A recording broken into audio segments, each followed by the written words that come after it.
What is a non-medical heart specialist? A non-medical heart specialist is a term that I coined because I couldn't figure out another term for what it is that I do. My entire life, I have studied human behavior and I'm constantly asking why we're doing the things that we're doing. All right, we are live on the Health Before Fitness podcast, and today I have with me none other than a good friend of mine, very admirable, just peer, someone I've known for quite some time and I have a lot of respect for. I'm really excited to have her on today, Miss Holly Silva. Thank you so much for joining us. Thank you for having me. Yeah, I know we go way back, and prior to starting the recording, we just kind of had a previous conversation about how we met and how we got to where we are today.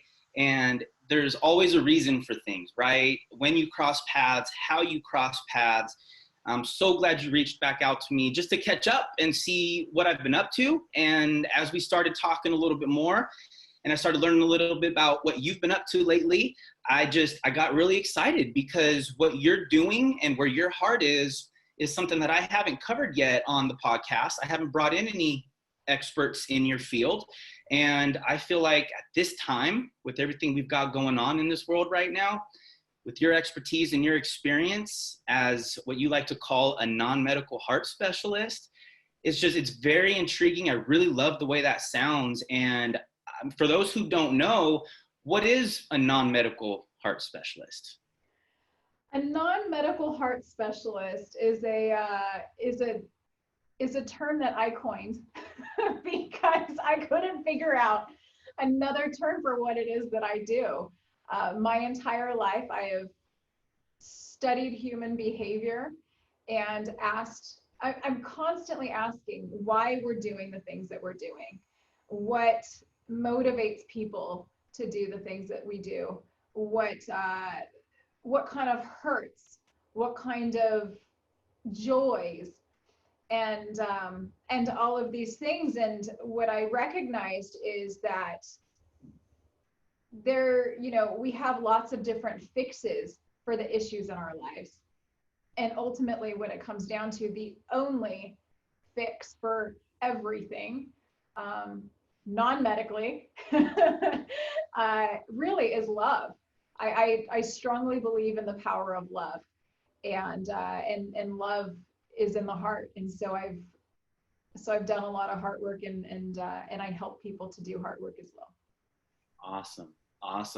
So I know it's a little bit vague when you say non-medical heart specialist, right? So let's take it back a little bit. Take me back to your education and your experience. So I know you went into real estate a little while back, and then that kind of transitioned into where you are today. So just to kind of give people a quick rewind on your education and experience and sort of the evolution of that, how did you get to where you are today?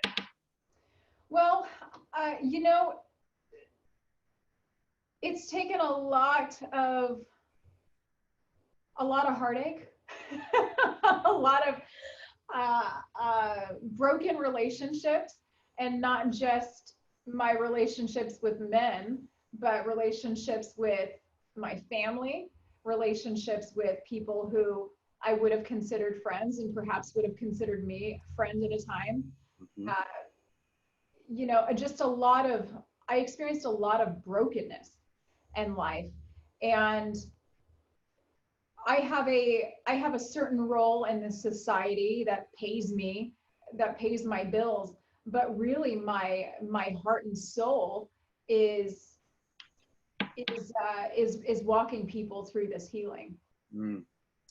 So because you've gone through your own personal experiences of heartache, loss, difficulty, you were just maybe in a really dark place, deep, dark place, didn't know where to go, how to search for help or guidance. And maybe that's kind of how you found this new passion that you didn't know that you had. Yeah. Well, before I got into real estate, I went to San Diego State University. Aztec alum. Yeah, good for you. Congratulations, I didn't get that far. I went there originally because of the psych program. at the time there was a really strong psych program, and I thought that that would be the best for me. I wanted to get my doctorate, and again, because I've always been fascinated with the mind. And after a little bit of searching, I realized, you know what, I can't fathom the reality of sitting listening to people's issues year in and year out, the same issues over and over. I just couldn't do it. And so ultimately I canned it, and I went back home and I got into real estate, and then I got into the service industry and was serving tables, and I was bartending, and then I moved to LA and I started acting, and you know, it just got to a point where the brokenness inside of me that I had carried from my childhood had just compounded over years, and you know, adding more and more broken relationships, and more desire and desperation to find truth, to find life, to try to find a holistic, sustainable lifestyle. And I eventually ended up, as they call, rock bottom. And I was, for the first time in my life, I was really thinking about ending it. I didn't want to be in this world anymore. There was nothing left that I could hold on to. And I had this powerful spiritual experience, actually. And some folks prayed for me and asked if I wanted to allow Jesus Christ to come in and cleanse me of everything and make me new again. And I had been down every road. I had experimented with every level and outlet and avenue of universalism and spiritualism and all these different religions, and nothing worked. Nothing sustained me. And so I said, well, you know, I haven't tried this yet. and I said, let's just take a chance. And so from that point forward, I had been on a constant deconstruction and reconstruction journey. And that's taken me about 7 years. And I have experienced so much restoration in my own heart, in my own mind, in my practical life, so much more focused direction. Relationships have been restored. And I see miracles happen every single day. And it's just been the most, like I said, painful and amazing journey. Wow. Yeah, there's so much there that you just said that I really want to pull out and dive into further, but I know we don't have all that much time. So the biggest thing that really stuck out to me there is that you hit rock bottom. You had tried every different outlet. You had tried different spiritual journeys and a bunch of different, you know, just like you said, universal just ways to go about finding your peace, finding that grounding again, finding the way to connect all the broken pieces and put them together again. Something you mentioned was your upbringing, your childhood, and how maybe you had a little bit of heartache throughout the childhood, and whatever those experiences were, maybe you didn't realize it at the time, but as you got older, you realized that is still with me. I'm still bringing a lot of what happened to me during my childhood into who I am today. And maybe that's why I'm not able to sort of let go, move on, be the best version of myself.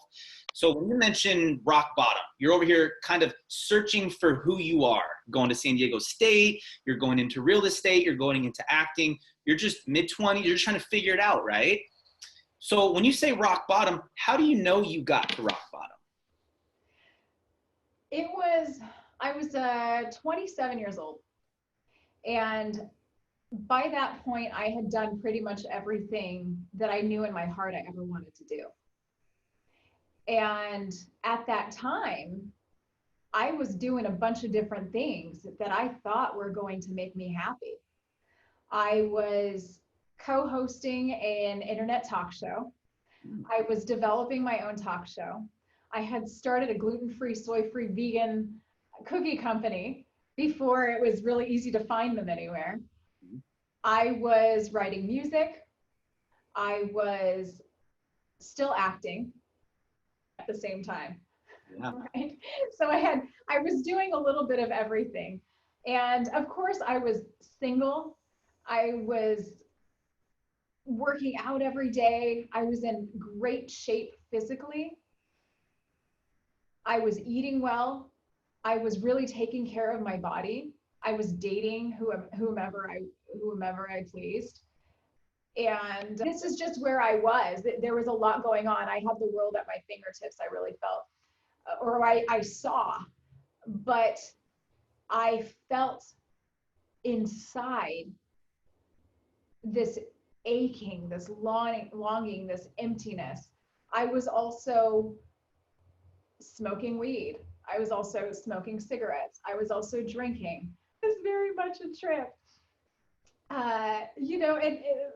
And so that, I guess, is a segue to the spiritual side. And so in addition to all of those things that I was doing with my body and exploring with my mind, I was also exploring things spiritually.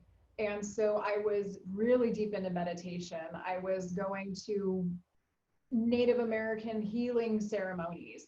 I was channeling the other side to, try to get answers for things that I was experiencing. And I was flying to different planes, and I was doing it all. Everything and anything. Yeah. Everything and anything. And one day I was just so depressed. I was in such darkness. I really felt like there was nothing left inside of me. I was just a shell.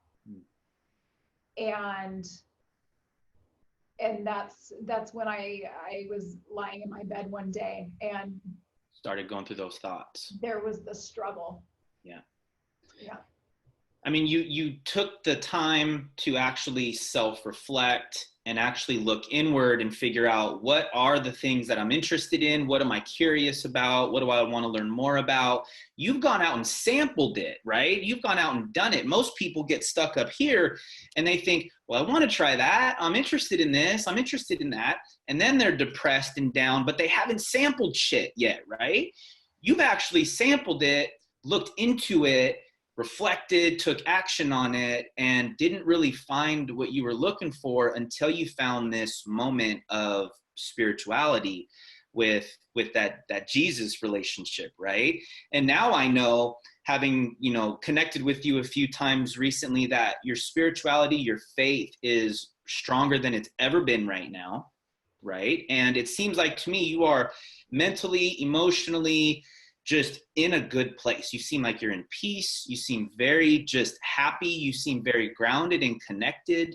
And I could tell that you've gone through a lot of self-development, a lot of reflection, a lot of heartache, and a lot of struggle, but it's also developed this sense of strength that we're seeing now, right? And so first off, I just want to acknowledge you for that, because it's very, very difficult to, one, even admit that you were in as dark of a place as you were, right? And then the next thing is for you to actually be able to admit that, face that, and then now be able to look back and have an amazing story from it.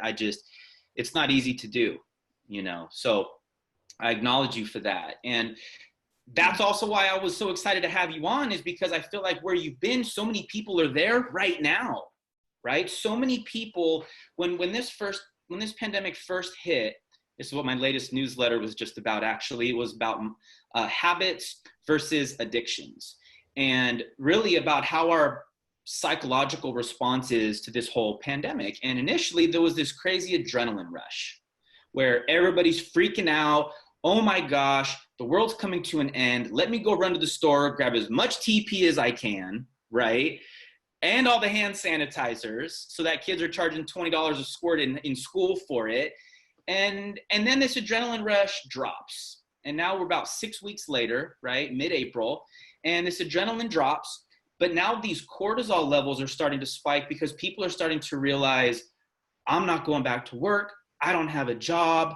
I have kids. I have to raise this family. And now we're starting to fall into this deep state of depression. It's a psychological response. It's just how the mind works. It's not my opinion. Those are just the statistics, right? And so right now is a really critical time for people to hear this message, because it might be exactly what they need to hear, because they might be going through the same thoughts that you were going through at one time, you know? And so what are you the most passionate about right now? I know this non-medical heart specialist kind of topic is, in my opinion, it's what sounds like is pulling on your heartstrings the most. But what are you most passionate about right now? You know, right now it's recognizing the correlation between your, and when I say your, I mean people in general, and that's mine included. Mm-hmm. I'm certainly not excluded from any of these human conditions, but recognizing the correlation between our financial health and the way that we spend our money and our spiritual soul health. And so I'm really fascinated with the behavior behind our spending. I believe that, or from what I've observed, is that our spending will follow wherever our heart is. Now our heart, I'm going to draw a diagram. So if you take colors away from me, I'm no good. All right. There's a pretty decent circle. I don't know if you can good looking circle. Yeah, keep filling it in. It'll pop up. Okay, cool. Okay, so this is it's essentially an upside down peace sign.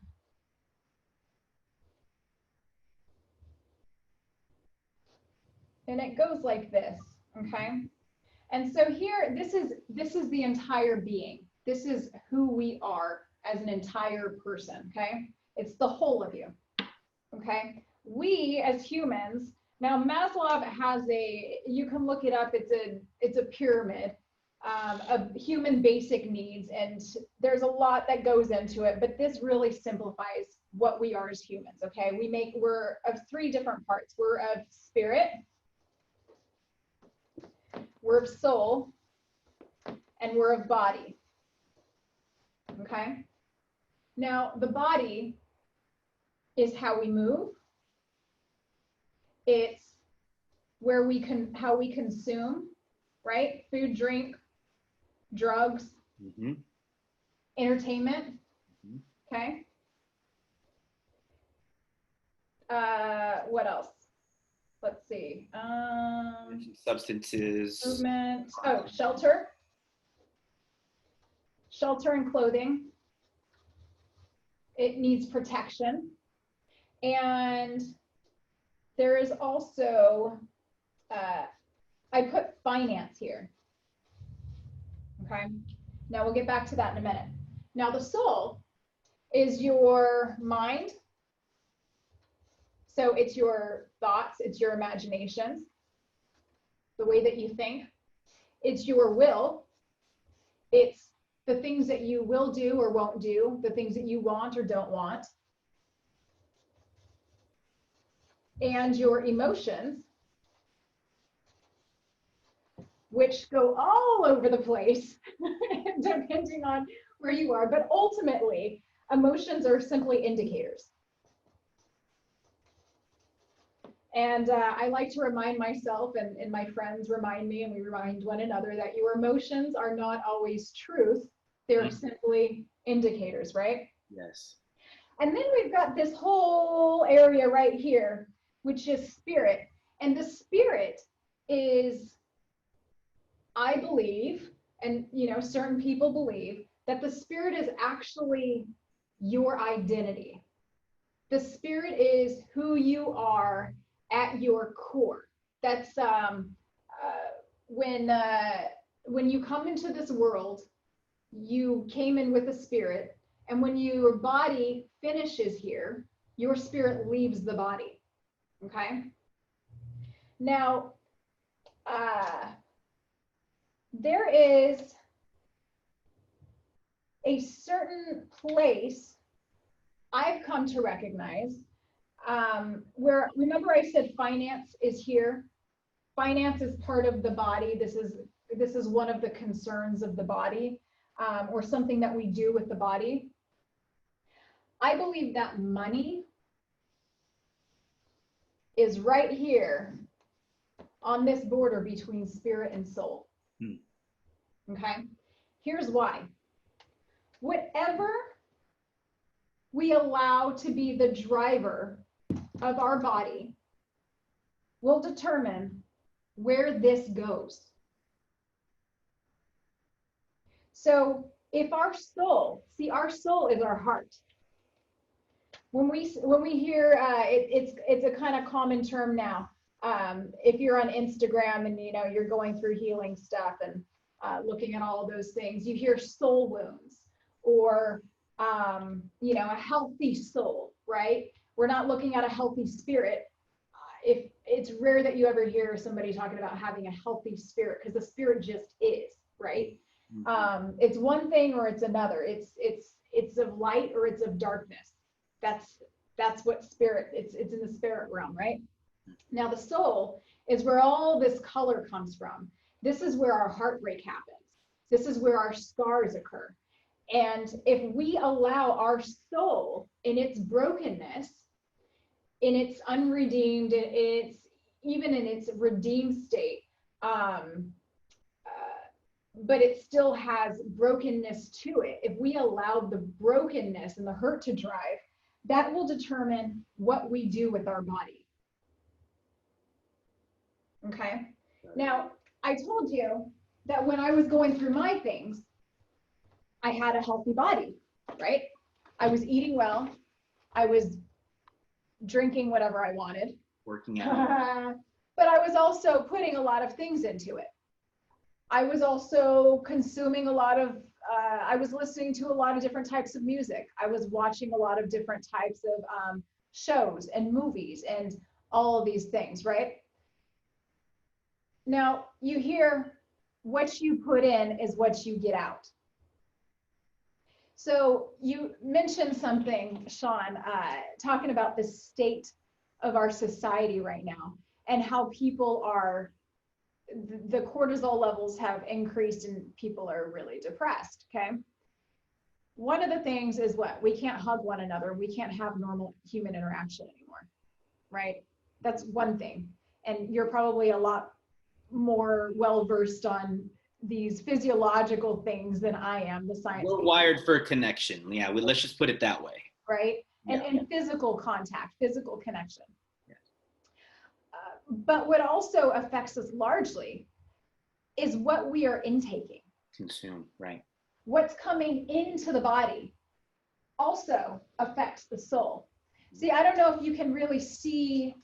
I'll have you take a picture of that and then I'll post it in the show notes. Yeah, so people can see it closer. Here, let's do this. That works. Okay. So as you can see, I put broken lines here because this can all, these all affect one another. Okay. The goal is to have the most pure, vibrant, bright spirits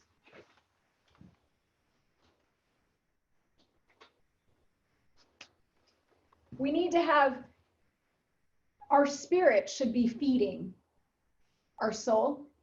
Our spirit should be feeding our body. All of these other things are simply accessories, okay?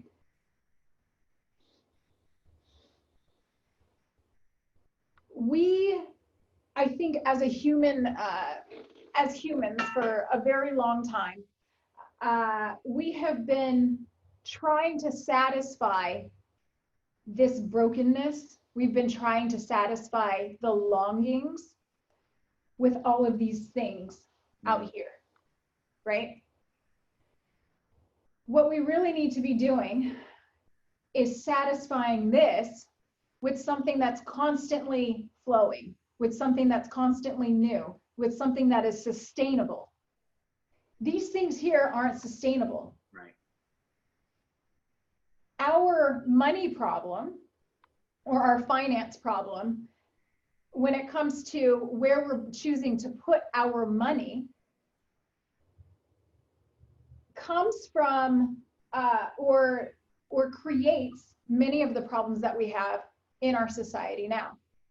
Did you know that something like I think it's 70% of Americans, if we encounter a $400 emergency, we'll need to borrow it from somebody else. 70%. A great deal of us are in debt, no matter how much we're making. We've got folks who have minimum wage incomes and folks who are making 6-7-figure incomes, still suffering because there's something that's not right here. There's one of these is driving, and one of these doesn't have the proper license to be driving. And so when I talk about making sure that we have some sort of an input that is constantly renewing and constantly refreshing and always sustainable, this is what I've learned, and in my experiences, of course, is God. The Spirit of God is eternal. The Spirit of God is ever present. He is always there, and has enough to go around for the rest of eternity. Now, eternity, just a side note, eternity doesn't happen in the future. Eternity is also in the past, and eternity is now, right? There is no beginning and no end to eternity. And so he always was, he always is, and he always will be. And so will our spirits along with him. And so we have the same DNA, right? You can't, everything will produce after its own kind, right? Unless humans come in and try to make something funny happen. And then we get, which we like to do from time to time, right? Right? Yeah. And it's creative and wonderful, and sometimes we get things that look like this. Yes. Right? So if we have a solid, strong spirit, if we've got a strong spirit moving through us, and that spirit is truth. It also brings with that truth and hard truth that doesn't change, truth that's never changed and never will change. So when we've got truth that's driving and feeding our soul and making sure that our mind is right, making sure that our will is seeking the things of eternal good and not just to satisfy our current emotional state, this right here is going to go to things that make a lot more sense for us in our current lives, and even make a lot more sense for other people's lives, because when we're thinking eternally, we're also thinking generously. A question that has come into my mind that I'm sure other people watching this or listening to this right now might have is, how do you develop a sense of a strong spirit? Because I know everybody has different gods, everybody has different beliefs, everybody has different religions.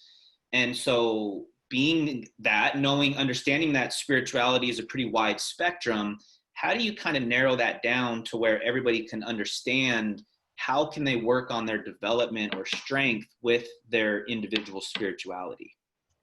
You know, that's a really good question. And if I'm being honest, it's not a one answer fix. Unless you're willing to explore a personal relationship with Jesus, through in combination with scripture. And I know that our society has a very tumultuous relationship with scripture, and a lot of people are really against it because of the people who have come before us, who have used it for these things. Abused it for the wrong reasons, right? Abused it, absolutely abused it. But I can tell you something from my experience, and from experiences of many people that I've come to know and love and be deeply and truly loved by, is that Jesus Christ is love embodied, and is actually, when you look at the Bible and you look at the man Jesus Christ, he is actually the perfect picture of a life lived out by the Bible as it was written, as it was inspired by the Spirit of God. So he came and he was the only person that ever walked this life in a perfect way. But he also lived it in such a way that's attainable to us. Mm. Now, we may not get it perfect the first time, every time. We are in a process of perfection. Sure. But I would say this, okay? In addition to that, I would say that this would be the first step after that, or maybe even the first step before that, is humility. Pride will keep us from anything that's good. If we have anything good in our lives and we've got pride, it's going to destroy it. Ego, kind of same category, right? Oh yeah, yeah, because it's all this. It's all trying to fix this. Right. Now, what you're talking about in the financial wellness, spiritual wellness kind of component, which is where your heart is right now, and where I am. So health before fitness is a 4-pillar component that encompasses mindset, nutrition, fitness, recovery. You can't have the fitness component without the proper nutrition. You can't have the right nutrition until you've actually dug deep, reflected, and discovered some sort of compelling why as to why you even want to do this to begin with, right?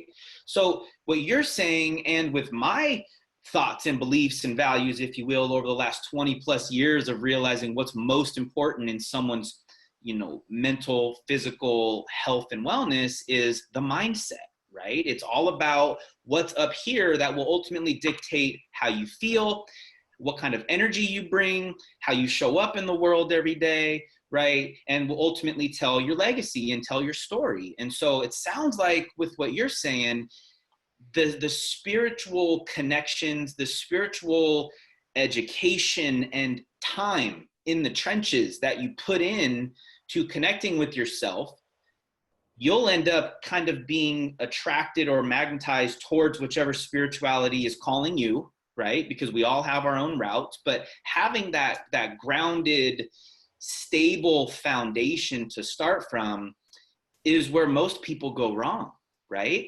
And so it sounds like you're trying to get people to understand it's not about the tangible things. It's not about the cars, the clothes, the money, the things. It's about what's inside. If you want to look good on the outside, you got to start with the inside. It's not about the shiny cars, because that car could have no motor under the hood, right?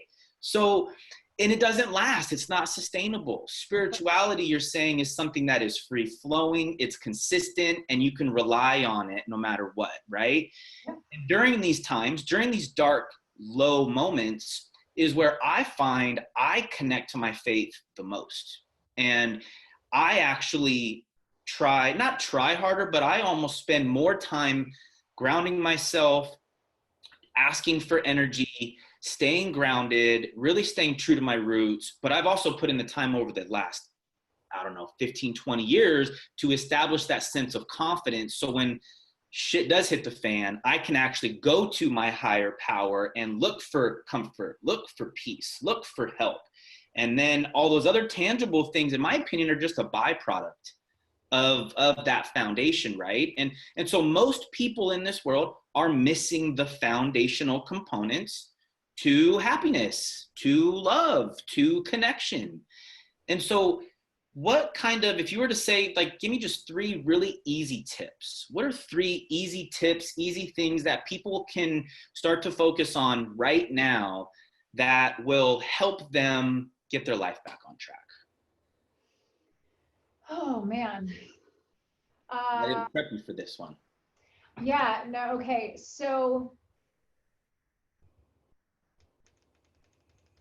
okay. How about this? I'll give you 3 tips for 2 different types of people. Okay. The first group of people is the folks who don't consider themselves spiritual at all, have never considered anything spiritual. you're more fact-based. You want hard facts, you want hard evidence. No floofy ideas. You just want to be straight on. I would say do these three things. Number one is ask why.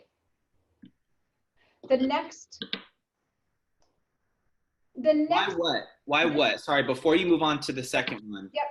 The next issue that comes up in your life, there has been something that's been, you've noticed that there is a certain theme in your life. There's a certain issue that you just can't get over. For some reason, you just can't seem to get a certain type of relationship to work, because we're mostly relational, right? So whether it's a marriage relationship or a dating relationship or a relationship with your kids or with your coworkers or your family, ask why it's not working, and then ask, instead of what is wrong with them, what can I do differently? What is my responsibility here? I would say that's number one. Number two would be to take an inventory, look at your balance sheet, look at your finances, look at where you were spending your money, and take a moment, a couple of days even, take some time to analyze where your money is going and ask why. Why is my money going here, here, and here? They may seem like they may be places that you've been spending your money for years and years and years. You may not even intentionally write a check or, hit a transmit button on a payment anymore. It's just an automatic payment. Ask yourself, is this relevant in my life anymore? Is this something that I need or that I think that I need? Why do I have it? And then the next question is, why do I think that I need it? Is it actually bringing any real value to my life or my family's life? And the next question is, where else could I be putting it instead? What else is there in this world, on this time, my limited time here on earth, that I would rather be doing with this $20, $50, $7,500? I really like that. What's my responsibility? The first thing that you said, the pointing in is what I've realized. That's where most people have a difficult time, is they have a hard time looking in the mirror, digging deep, asking the tough questions that they probably already know the answers to, but they just don't want to face it. They kind of turn this cold shoulder thinking, well, if I just kind of let it go, it'll just be okay, right? And it just doesn't work like that. There is one phrase that I hear from time to time, and I've learned that it's so not true in spite of what we believe it to be. Time does not heal things. Time defers things. It gives you time to heal, but time does not heal necessarily. Time does not heal. It gives you time, just like all of these things, time is a resource. Time doesn't heal anything. Sometimes it just makes things worse. Yeah. I get it. And okay, so number two, you say, look at your balance sheets, finances, look where you're spending your money. You want to analyze this, ask yourself, why am I spending where I'm spending? So just from personal experience, because like you can't speak for others. I can't speak for others. But for me, when it comes to say finance, I look at my balance sheets and I realize that, okay, I probably don't need to be spending money on this, but then you kind of justify it, right? And you kind of convince yourself, oh, it's okay, I'm just gonna keep kind of spending that money, right? Even though maybe deep down in the back of your head, you still kind of question it, right? That question, in my opinion, is the answer, right? When you question it, even after you justify it, it's like, okay, you know what? I need to face this. I need to face the fact and actually do something about it as opposed to turning the cold shoulder because it's going to kind of leave me where I've been this whole time, right? So it's very reflective. It's very difficult to get people to do these things, right? And, you know what I mean? Isn't it? It's hard when I have a potential new client that wants to come on board and transform their health and fitness. The first exercise that I have them do is a reflective exercise, and I need you to tell me why we're here today. And unless you can give me a really good answer, right now is not the right time. I'm not going to take your money. I don't want to waste anybody's time, right? I want to respect you the most and help you better understand how to prepare yourself for long-term sustainable success, right? And so they need to dig into the spiritual side. They have to connect to a deeper being than just all of those tangible items that you've been discussing, because those don't last, right? And that's where people have the most difficulty. And so asking, why do I think I need this? Is it bringing any value to my life, my family's life? If we can get people to just start thinking about those questions, I mean, we've made a huge shift, right? So for people who are listening to this right now and they're listening to everything you're saying and they're like, yeah, I'm just not there, right? Like, I can't get there myself. I need to seek out some sort of help, some sort of guidance. What would you recommend for those people? Would you recommend them to contact you? Would you recommend them to go into some sort of online forum or search some type of information to gain more knowledge and wisdom and experience? Or what would you say to those people who are maybe, you know, reaching and want this help, but maybe they were waiting for this interview right now in order for them to take action? What kind of guidance would you have for them? Yeah, I would love to. I would love to hear from you. I would be more than happy to listen.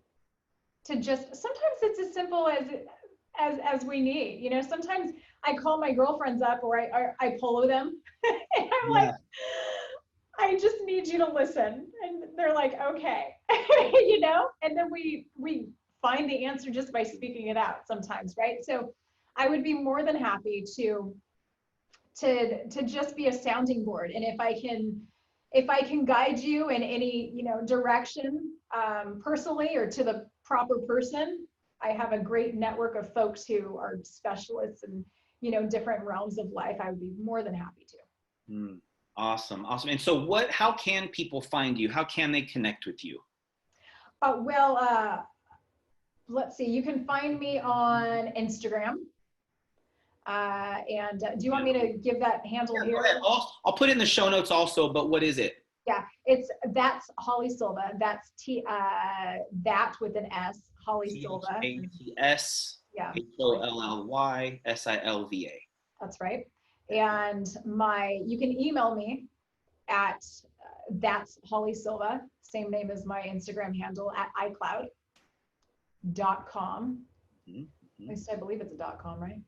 It is, I believe, yes. That's Holly Silva at iCloud.com. Yeah, okay. Yeah, and so there was a second group. Yes.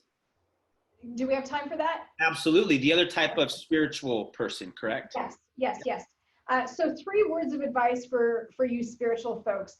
I do want to be sensitive to the fact that we as humans can recognize this lean towards spirituality and have been hurt by the church.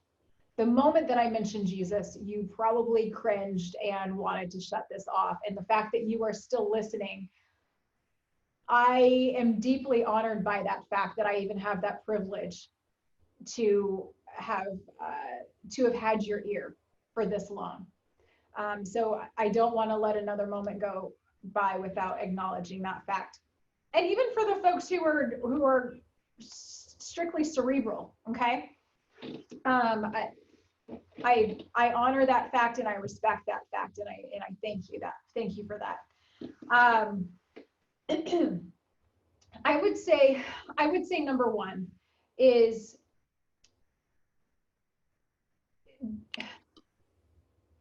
recognize that the work that we're used to hearing about and the way that we're used to handling things as people, as a society, is completely backwards and upside down from the path of true healing and genuine love for others.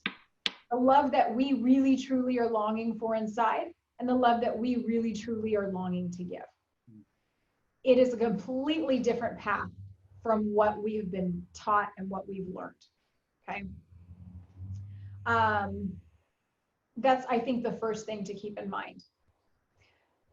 The second thing to keep in mind is that it's very important, very, very important to balance our spirituality with evidence of truth and with truth.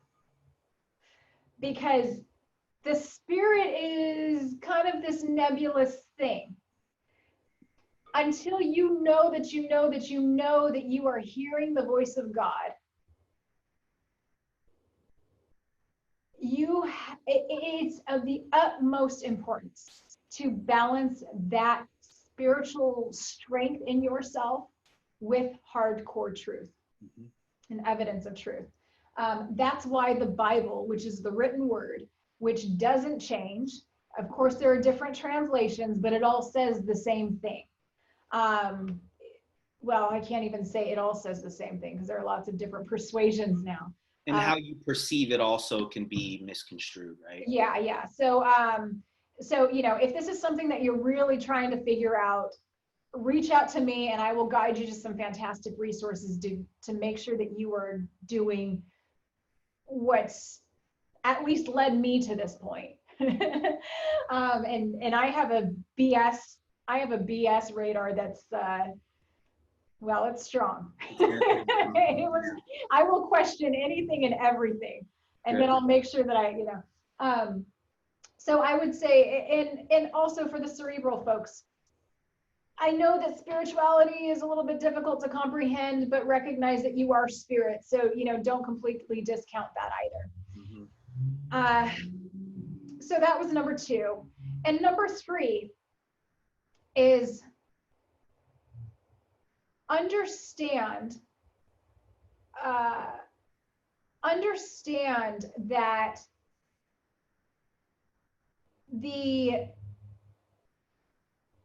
the way up is down. I get it, but I'd like you to kind of dive further into that. We, as Americans, were raised in a society, I think it's based on Darwinism, right? Survival of the fittest. If you don't get to the line first, you're going to be last, right? The most difficult way is the path of most resistance. And the greatest resistance that you are going to find is the resistance, well, I think this could be a generalization, but it's of the ego, right? Because we've been conditioned to believe that if we are not getting our own first, we won't prosper. If we're not taking care of ourselves first, we won't succeed in life. But it's exactly the opposite. When we lead with a generous heart, when we lead with good for others, and we look at others with higher regard than ourselves, somehow, and it's this miraculous thing, somehow we find favor in such a way that we will actually be exalted even more highly than the level that we placed others at.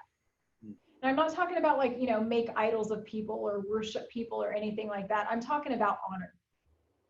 Really, truly living a life of selflessness. And remembering that you are loved beyond all comprehension of the mind. Love is something that we misconstrue. We think it's a feeling, we think it's fleeting, but real love doesn't ever leave. Real, true love is something that comes from here and it flows in us and it flows through us. And it's ours to have, it's ours to enjoy. And we've got to recognize that we are worthy of being loved. And a lot of people, especially right now, they don't feel that love, whether it's the self-love or the love from others, right? And so it's very difficult for people to probably hear this right now and embrace it, even though they know that they need it and that this is what they need to hear. Only they know if they're in a good place to be open-minded and willing to receive, right?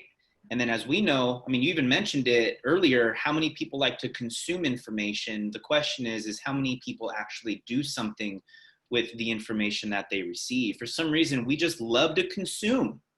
We love to read, we love to scroll, we love to talk, we love to give opinions, but we don't like to put in the work. And, you know, that's kind of what this is all coming down to is, you know, connect with your spirituality, connect with your foundation, connect with your grounding, ask for strength, ask for energy, work on your relationship with your spirituality, with your higher power during these times. Find a sense of unknown strength that you didn't know existed, or maybe look back to some deeper, darker moments like we had in the past and embrace those now.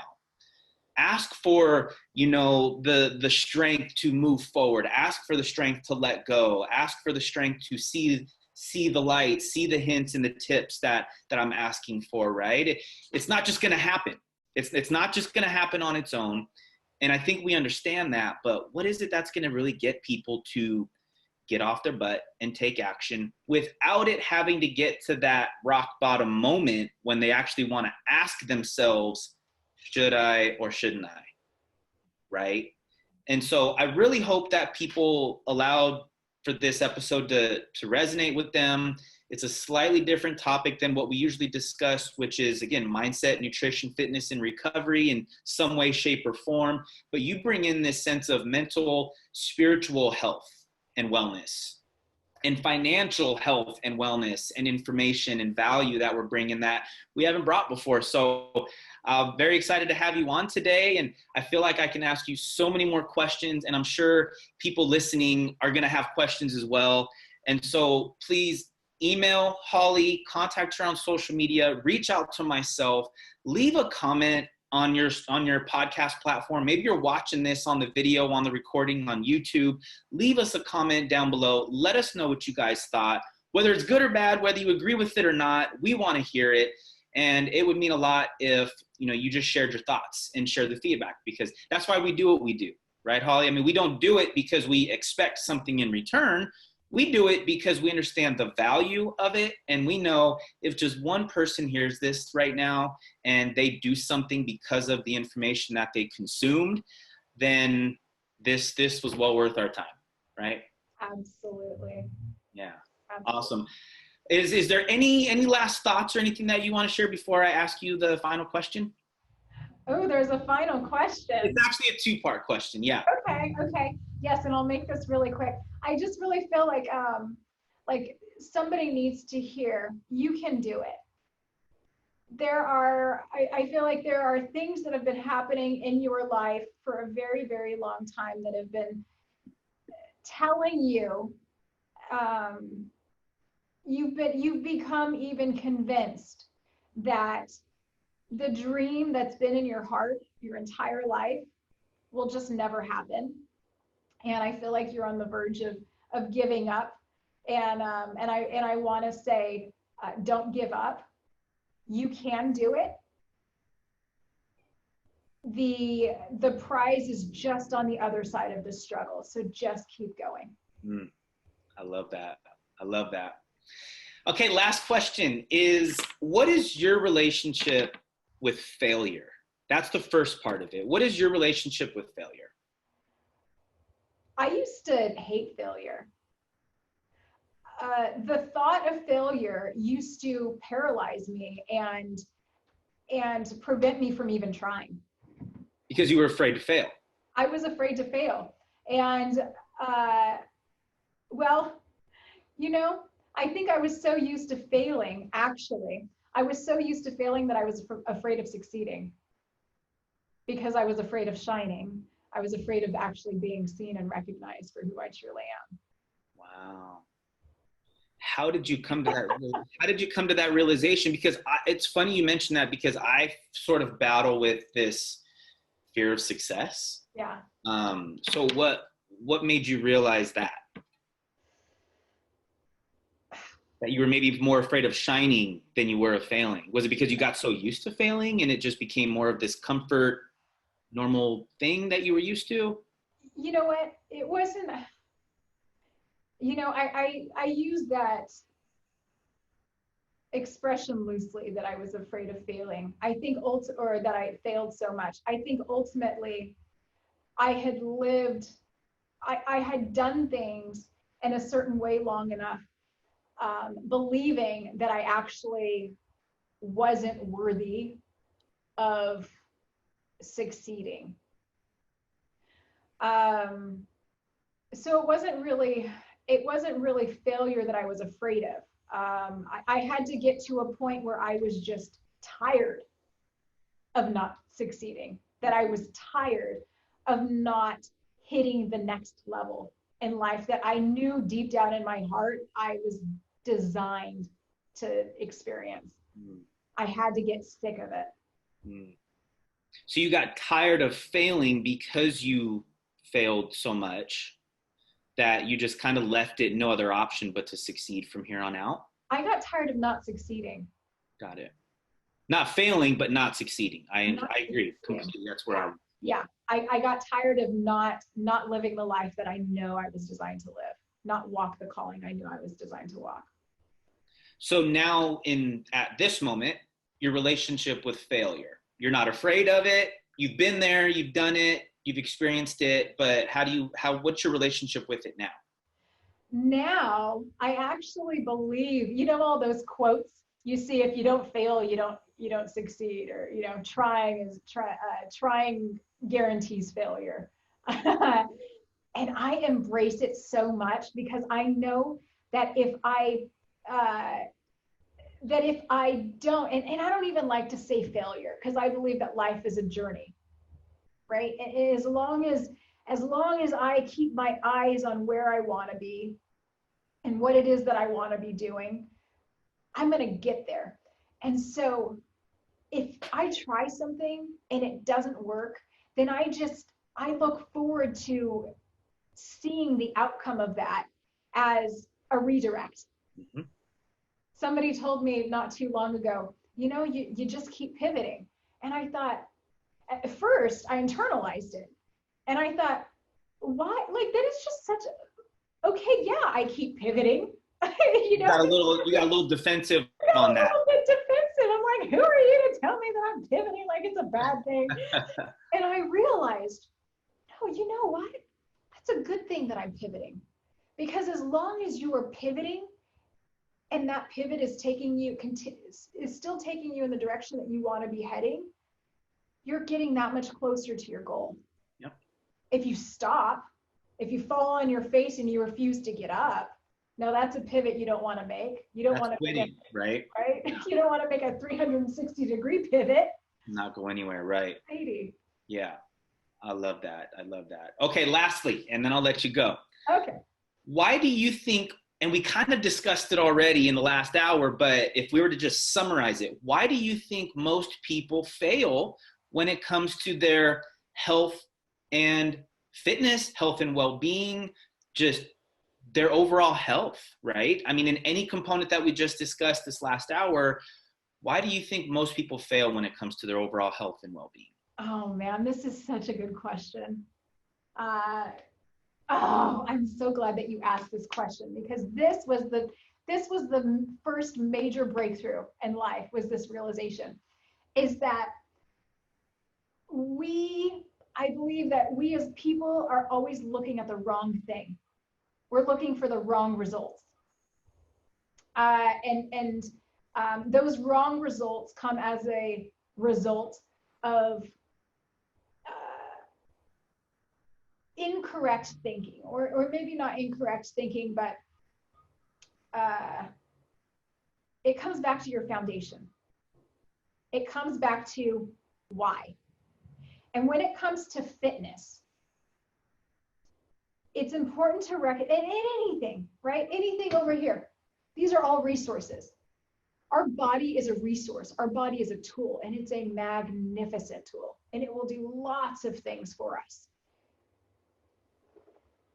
When it comes to fitness and you know, falling off the wagon and going back on and all this stuff, I think it's because we want to be thin, or we want to be fit, or we want to have, you know, this percentage of body fat, or because we want to join a certain type of gym, or because we want to go to a certain type of grocery store and impress the people that are there, who, by the way, don't even care what you're buying. Mm-hmm. Mm-hmm. Right? And if they're judging you because of it, it has nothing to do with you. It's actually all about them and the way that they think and feel about themselves. Okay. We're all judging ourselves, and we think we're judging others. That's just the way that it is. Right. Right. Okay. But again, it goes back to the question, why? And I think the most important question that we can ask ourselves when making any type of decision with this over here and this here is it sustainable? And even here, right? Is it sustainable? Because something that is sustainable is going to last. It's going to be something that we enjoy. It's going to be something that we can keep up with because we see the value in it. We may not care how much it costs because it has value. I think that's why. So most people fail, to summarize that, most people fail because they just don't do the hard digging. They just don't look and really ask themselves the right questions. They're focused too much on that emotional connection to the quick answer to get them the quick result, as opposed to really doing the digging and establishing a solid foundation for sustainable wellness and overall just happiness. Oh yeah. And if I can share a really quick story, this goes back to back in, well, let's see, 6 years ago. I called Sean because I knew that I could trust him with my fitness goals, and you know, it was really at that point that I had the insight, and I had done enough of the internal work to recognize that I wasn't going to be a workout plan client. That wasn't the time for me. What I really needed was somebody who understood the body enough to be able to take a look at me and ask me some questions and take some measurements to be able to determine what type of nutrients my body needed in order to do what it naturally should do. And so I went to Sean and I asked him, what should I be eating? And Sean said, you should be doing this for 6 meals. And one of those meals should be, for me, it was, I think a half a cup or a quarter cup of oatmeal, and 1 whole egg and 1 egg white. That was for breakfast, and that would set up the body for, you know, everything that it needed, the proper amount of carbs, the proper amount of proteins, all these things. That was in 2014. Can I tell you that since Sean gave me that, okay, I don't eat 6 meals anymore, and the rest of my meals are often Snickers minis, okay? Just for the record, yeah. Just for the record, nobody's perfect, okay?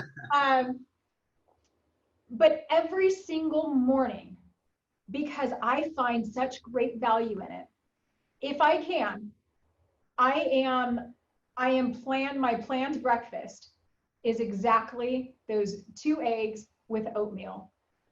Now sometimes I switch the oatmeal up for a raw grain bread or a sprouted grain bread. Mm-hmm. But it's been 6 years. Every morning, as long as I can, for 6 years, because I find the value in it. It's sustainable. I enjoy it. I add avocado to it. Sometimes I add sea salt, you know. Sometimes I'll you know, add a little bit of variation. But that's okay, right? take a plan and make it work for you and your lifestyle. Be honest with yourself. Super important. Be honest with yourself.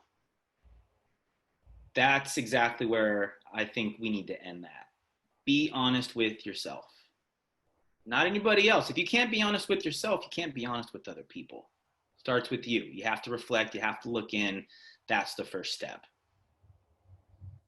Jesus said, where your treasure is, that's where your heart is. There, that's what it was. Yeah.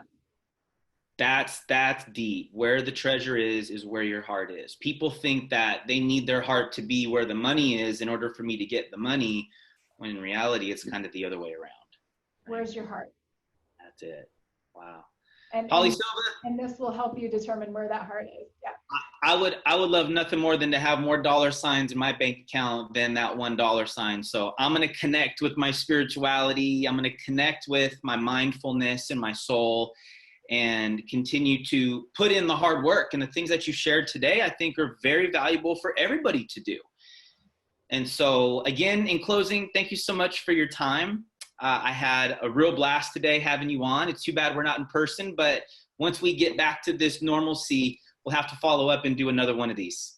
Absolutely. Thank you so much for having me on. Awesome. All right, Holly, stay safe. I'll talk to you real soon. All right. Okay. Bye-bye.